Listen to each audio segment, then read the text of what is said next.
Hello बच्चों, आज मैं बात कर रहा हूँ क्लास 6 क्लास का साइंस को मैं शुरू कर रहा हूँ। आज से क्लास 6 से लेके क्लास 10 तक का साइंस इसमें पढ़ाया जाएगा।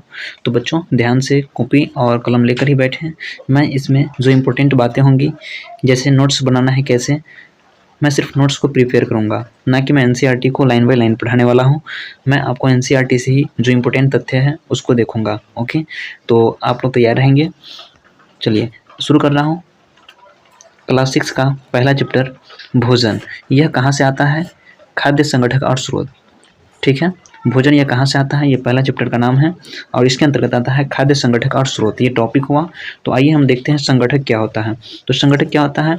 भोजन बनाने के लिए हमें कई चीज़ों की आवश्यकता होती है। भोजन बनाने के लिए हमें कई चीज़ों की आवश्यकता होती है, जैसे कच्ची सब्जियाँ, नमक, मसाला, तेल और पानी। इन्हें ही संगठक कहते हैं। जो भोजन बनाने में हमको जो उपयोग किया जाता है, जो हम उपयोग करते हैं, उन्हें ही हम संगठक कहते हैं। ठीक है, खाद्य पदार्थों के स्रोत, जिन जिन चीज़ों से हमें अपना भोजन प्राप्त करते हैं उन्हें ही खाद्य स्रोत कहते हैं। हमें खाद्य पदार्थों दो स्रोतों से प्राप्त होती है। हमें जो खाद्य पदार्थ है वो दो स्रोतों से प्राप्त होती है। कौन कौन स्रोत होता है, आइए जानते हैं। पहला होता है पौधों से प्राप्त खाद्य पदार्थ और दूसरा होता है जंतुओं से प्राप्त खाद्य पदार्थ। तो हमको पौधे से क्या क्या चीज़ प्राप्त होता है उसके बारे में डिटेल्स चर्चा करते हैं। तो पौधों से प्राप्त खाद्य पदार्थ में गेहूँ, दाल, चावल, मक्का, सब्जी और वनस्पति तेल इत्यादि हमको प्राप्त होता है। ये पौधे से प्राप्त होता है। और जंतुओं से प्राप्त होने वाली चीज़ें हैं अंडा, मांस, दूध, दही, मछली और पनीर इत्यादि। ये हमको जंतुओं से प्राप्त होती है। इसे हम याद रखेंगे और नोट करते चलेंगे। जो इम्पोर्टेंट तथ्य आपको लगे, जो इम्पोर्टेंट रहेगा उसको मैं नोट करवा दूंगा ऐसे। चलो नेक्स्ट है कच्ची सामग्री। कच्ची सामग्री क्या होता है? तो खाद्य पदार्थों को बनाने के लिए जिन संगठकों का हम प्रयोग करते हैं उन्हें कच्ची सामग्री कहते हैं। आप याद कर सकते हैं इसको। कच्ची सामग्री किसे कहते हैं? तो खाद्य पदार्थों को बनाने के लिए जिन संगठकों का हम प्रयोग करते हैं उन्हें कच्ची सामग्री कहते हैं, जैसे नमक, दाल, सब्जी, पानी और मसाला इत्यादि। इसका हम कच्चा सामग्री के रूप में उपयोग करते हैं। ओके, पौधों के खाने योग्य भाग अब जानते हैं कि पौधे बहुत होते हैं। पौधे से बहुत प्रकार का चीज़ों खाया जाता है और क्या क्या खाया जाता है उसके बारे में हम चर्चा करते हैं। पौधे के खाने योग्य भाग क्या क्या होता है? कुछ पौधे के दो या दो से अधिक भागों को खाया जाता है। इन्हें ही खाने योग्य भाग कहा जाता है। जैसे जड़ खाया जाता है, तना खाया जाता है, फल, फूल, पत्ता इत्यादि, ये सभी खाने योग्य भाग होते हैं। ओके, पौधे के भाग। अब हम जानेंगे कि पौधे कौन कौन सा भाग हमको खाया जाता है उसके बारे में चर्चा करते हैं। जैसे आलू, आलू का क्या खाते हैं? तो तना, तना जो है आलू का खाया जाता है। आलू को हम लोग तना खाते हैं। मूली का जड़ और पत्ता दोनों खाते हैं। पत्ता हम साग के रूप में उपयोग करते हैं और जड़ भी खाया जाता है। मूली एक प्रकार का जड़ है, उसको भी खाया जाता है। लौकी, लौकी का फल खाया जाता है और पालक का पत्ता खाया जाता है। ठीक है, नेक्स्ट है आपका अंकुरण क्या होता है? अंकुरण क्या होता है? अंकुरण, बीज से शिशु पौधे का उगना अंकुरण कहलाता है।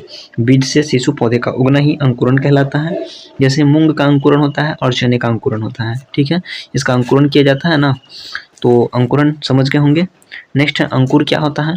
तो अंकुर, अंकुरित बीजों से एक सफ़ेद रंग के धागे जैसी संरचना निकलती है जिसे अंकुर कहा जाता है। जैसे मान लो ये मूंग है ना, मूंग में से जब आप इसको अंकुरण कीजिएगा तो इसको फुला कर रखने के बाद आप इसको सूती कपड़ा में बांध के रख दीजिएगा तो इसमें से एक धागा टाइप का निकलेगा, वाइट टाइप का निकलेगा, उजला यानी सफ़ेद टाइप का निकलेगा। उसे ही अंकुर कहा जाता है। यानी अंकुरित बीजों से सफ़ेद रंग का धागे जैसी संरचना निकलती है जिसे अंकुर कहते हैं। ठीक है, याद रखेंगे आप। ओके, अगला है मकरंद या नेक्टर क्या है? मकरंद समझिए क्या होता है या नेक्टर क्या होता है? तो मधुमक्खियों द्वारा इकट्ठा की गई फूलों के मीठे रस को मकरंद कहते हैं, जो बाद में शहद बन जाता है। आपको क्वेश्चन पूछ सकता है कि मधुमक्खी शहद कैसे बनाता है? तो मकरंद की सहायता से बनाता है। मधुमक्खी शहद कैसे बनाता है? तो मकरंद की सहायता से, यानी कि नेक्टर की सहायता से बनाता है। मधुमक्खी मकरंद नेक्टर का भंडारण करती है क्योंकि फूल और उनका मकरंद वर्ष के केवल कुछ समय में ही उपलब्ध होते हैं। अतः मधुमक्खी इस मकरंद का भंडारण कर लेती है ताकि पूरे वर्ष इसका उपयोग किया जा सके। ओके, नेक्स्ट चलिए गाइज आगे जानते हैं। भंडारित शहद को मधुमक्खी भोजन के रूप में प्रयोग करती है। क्यों? तो खाद्य पदार्थों की ग्रहण करने के आधार पर जंतुओं के प्रकार कौन कौन होता है? तो शाकाहारी होता है, मांसाहारी होता है और सर्वाहारी होता है। ठीक है, चलिए आगे चलते हैं। अब हम देखेंगे दोस्तों शाकाहारी क्या होता है, मांसाहारी क्या होता है और सर्वाहारी क्या होता है। तो शाकाहारी क्या होता है, तो वे जंतु जो केवल पादप या पादप उत्पाद खाते हैं वे शाकाहारी कहलाते हैं, जैसे गाय, हिरन, भैंस और खरगोश। ये होता है शाकाहारी। शाकाहारी मतलब वो होता है जो मांस का प्रयोग नहीं करता हो, जो पेड़ पौधों का उपयोग करता हो, उसे ही हम शाकाहारी कहते हैं। मांसाहारी क्या होता है, वे जंतु जो केवल जंतु या जंतु उत्पादों को ही खाते हैं उन्हें मांसाहारी कहते हैं, जैसे शेर, बाघ इत्यादि। ठीक है, ये सिर्फ मांसाहारी होते हैं। सर्वाहारी वे जंतु जो पादप जंतु द्वारा दोनों को खाते हैं, सर्वाहारी कहलाते हैं। सर्वाहारी मतलब होता है मनुष्य और कौवा, इसका एग्जाम्पल हो जाएगा। जैसे मनुष्य जो है वो फल फूल भी खाते हैं और मांस मछलियाँ भी खाते हैं, तो वो सर्वाहारी हो जाएगा, ये सब चीज़ खाते हैं। उसी प्रकार कौवा भी उसी प्रकार का जीव है या जंतु है। ठीक है, उम्मीद करते हैं कि आप फर्स्ट चैप्टर को समझे होइएगा। मिलते हैं अगले चैप्टर में, 6th क्लास का सेकंड चैप्टर में। इसी तरह का चैप्टर पाने के लिए, वीडियो पाने के लिए आप हमारे चैनल को लाइक कर देंगे, सब्सक्राइब कर देंगे। जय हिंद।